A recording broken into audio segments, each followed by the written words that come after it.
The Spiritual Evolution Podcast. Today, I wanted to read a portion of a lecture given by Rudolf Steiner in Dornach in April 29th, 1921. It's from the book Materialism and Anthroposophy.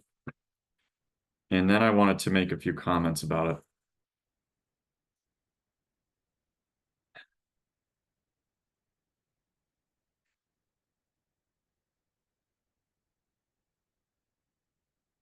We need to invigorate a thinking that has become shadowy. This process of thinking, becoming shadow-like, reached its culmination in the middle of the 19th century. For that reason, the things that, so to say, beguiled humanity, most of them fall into that period. Although in themselves these things were not great, if placed in the right location, they appear great. Take the end of the 1850s, Darwin's Origin of the Species, Karl Marx's The Principles of Political Economy, as well as Psychophysics by Gustav Theodor Fechner, a work in which the attempt is made to discover the psychic sphere by means of outward experiments, were published then. In the same year, the captivating discovery of spectral analysis by Kirchhoff and Bunsen is introduced. It demonstrates, as it were, that wherever one looks in the universe, the same materiality is discovered. It is as if everything were being done in the middle of the 19th century to beguile human beings into believing that thinking must remain subjective and shadow-like, that it must not interfere in the world outside, so that they could not possibly imagine that there might be reason, nous, in the cosmos, something that lives in the cosmos itself. This is what caused the second half of the 19th century to be so unphilosophical. Basically, this is also what made it so devoid of deeds. This is what caused the economic relationships to become more and more complicated, while commerce became enlarged into a world economy, so that the whole earth, in fact, turned into one economic sphere. And particularly, this shadow-like thinking was unable to grasp the increasingly complex and overwhelming reality. This is the tragedy of our modern age. The economic conditions have become more and more complex, weighty, and increasingly brutal. Human thinking remained shadowy, and these shadows certainly could no longer penetrate into what goes on outside in the brutal economic reality. This is what causes our present misery. Unfortunately, if a person actually believes that he is delicately organized and has need of the spirit, he may possibly get into the habit of making a long face, of speaking in a false two voice, and of talking about the fact that he has to elevate himself from the brutal reality. Since the spiritually basically can be grasped only in the mystical realm, thinking has become so refined that it has to withdraw from reality, that it perishes right away in its shadowy existence if it tries to penetrate the brutal reality. Reality, in the meantime, develops below, in conformity with the instincts. It proliferates and brutalizes. Up above, we see the bloated ideas of mysticism, of worldviews, and theosophies floating about. Below, life brutality takes its course. This is something that must stop for the sake of mankind. Thinking must be enlivened. Thought has to become so powerful that it need not withdraw from the brutal reality, but can enter into it, can live in it as spirit. Then reality will no longer be brutal. This has to be understood.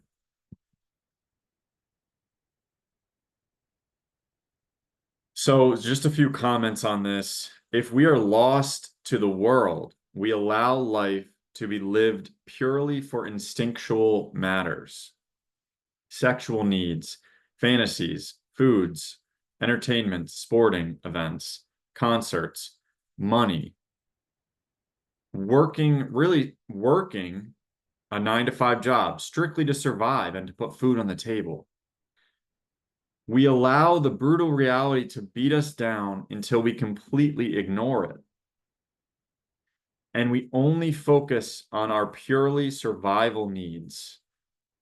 And this is important to understand, because what I'm saying is that by ignoring all of the craziness of the world, by not paying attention to it and bringing lively thinking into it, by understanding spiritual science and how that plays into the world, not by and not having that cause you to avoid the world as if it's all evil. Because really, evil doesn't necessarily exist. It is just a different perspective of good. Because all things bring us farther along in our path. So right now we're in a little bit of a rut as a society, as humanity, but we can get out of that rut by these things happening to us, and they'll keep being thrown at us. The disasters and the craziness of the world, it's going to get worse before it gets better, because we have to wake up to enliven our thinking from within to understand how spiritual science is happening in the world today. Now, on the other side, we may see the evil in the world, in the people around us. We may feel annoyed and angry at our boss, so we withdraw into the spiritual wisdom. We dive into ourselves and focus on how we can feel better within a sea of annoyances and disputes with others and the world evil around us. That feels as though sometimes it's attacking us, not realizing that we are projecting onto others, and the anger and annoyances that we feel towards those others is really a reflection of our own inadequate nature. So these are the two extremes that I want you to think about, because that is what he is saying. The theosophies that he describes in that passage is sort of this wisdom divine world that you can go into, right? You can find yourself sort of living in a false reality of divine wisdom. And then you can also find yourself in this sort of materialism of all the things I talked about with fantasy, entertainment, sporting events, Netflix shows, etc. These are the two poles that humanity is shifting between, but there is no middle ground. That's what we have to understand. What is the middle ground? The middle ground is our enlivening our thinking. And we can do this by reading The Philosophy of Freedom by Rudolf Steiner. If you haven't read it yet, I recommend that you do. Don't listen to anyone that says it's too hard to read. It's not. You have to just be active in your reading. That's all you have to do. And if you can do that, it will take you on a journey to understand how to be free. How to be free. How to be free is to bring our will into our thinking and into moral intuition and moral imagination. So the issue is there's no interest in solving the great problems of the world. The problems come and go. Social media is so quick nowadays with the news that the problems just go like this. They pass us by. We've been given 24/7 access to the destruction of humanity right on our smart device, right in our hands, which to us is so traumatizing that it all drops down into our subconscious. It's still there, but we just ignore it. And it's transformed into our needs and instincts and survivalism, and actually devolves us back. It devolves us backwards. I'm not saying it's a bad thing to go off social media, because it is an AI super algorithm pointed at your brain to make sure that you click on the next thing. So it isn't a good thing, and it's not the way that we need to be able to keep up with the events of the world. So I'm not saying that you shouldn't avoid the world by getting off social media. The social media is a false projection of the world. It's not the real world. It's not the reality. The more we withdraw ourselves from the challenges of the times and the brutal reality of our time, the more we are either falling into the trap where we have a love of ease and basic entertainment and sense-based things, or we are on our high horse. We are above it. We are above everyone. We look down at people. We're morally superior. We know more than them spiritually. We carry wisdom, and everyone else is an idiot. We may feel as though the government and corporations are out to get us, or that our coworker has a personal vendetta against us. This is a inflation of the ego, while the other side is sort of a deflation of the ego, if you will. It's potentially. That one I haven't worked out in my head as well, but I'm pretty sure that you're sort of losing the spirit in the one, and the other is too strong of an ego, right? It's too strong of an ego. But again, where is the middle ground? Many people in today's world, to offset their instinctual survival mode, they need to do more inner work. Meditate, read the Bible, read the Bhagavad Gita, read Philosophy of Freedom. Start to see things in the world as part of the cosmic intelligence. On the other hand, those who are caught in their high spiritual horse, they may have a strong focus on themselves. They need to take a more cold-blooded approach to themselves and their own problems and interests, and try to focus on the world's problems, the world's interests, take interest in helping others in some way, building towards helping others. The middle ground is always interest, as I've said before.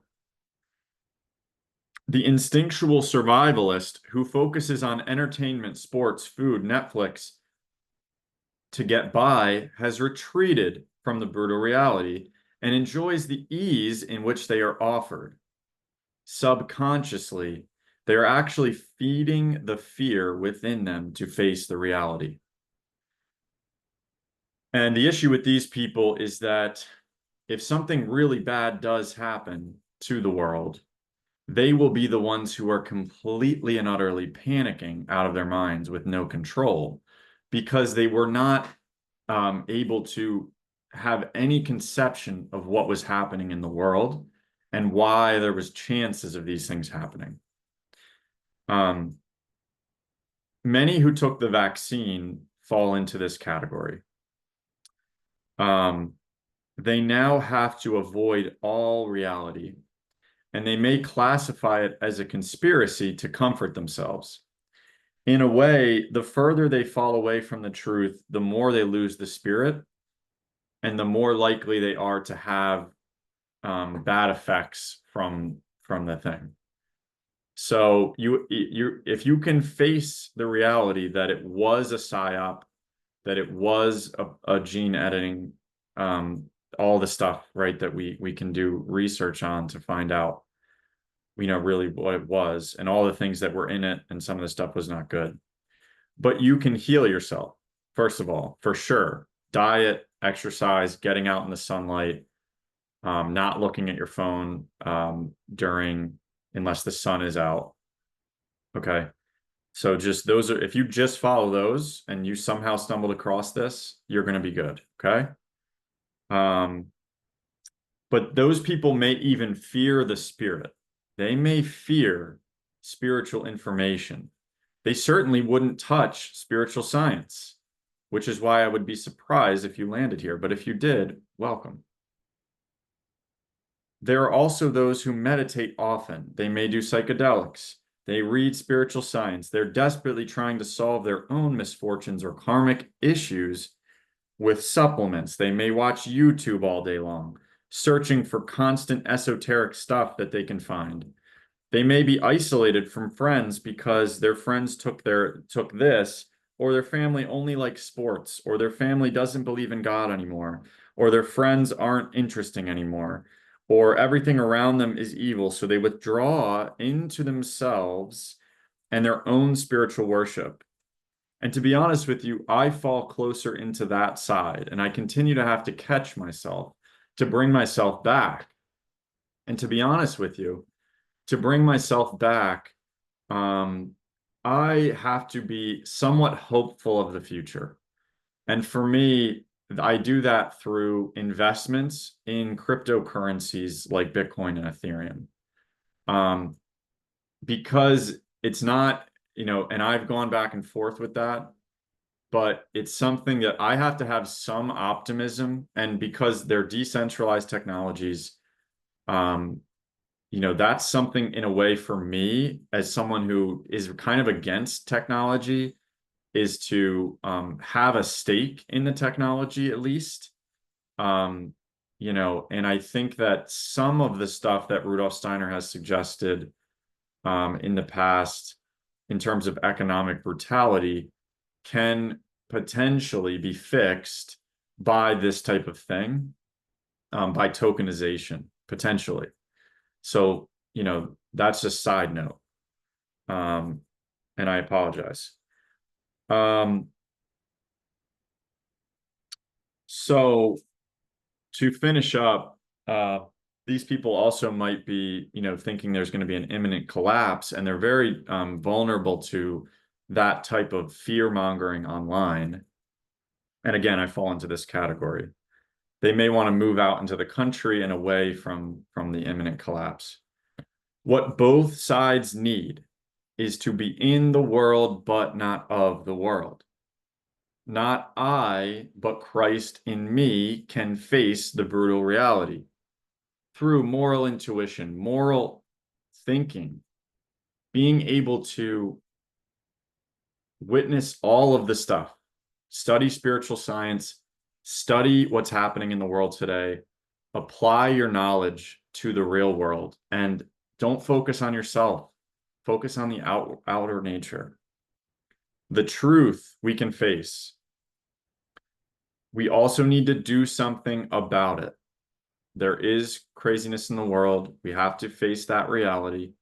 We have to figure out innovative solutions, things we can do, things we can build, things we can affect the economy in a positive way for everyone, affect the world in a positive way for everyone, affect social change. But we have to do something to help the world actively.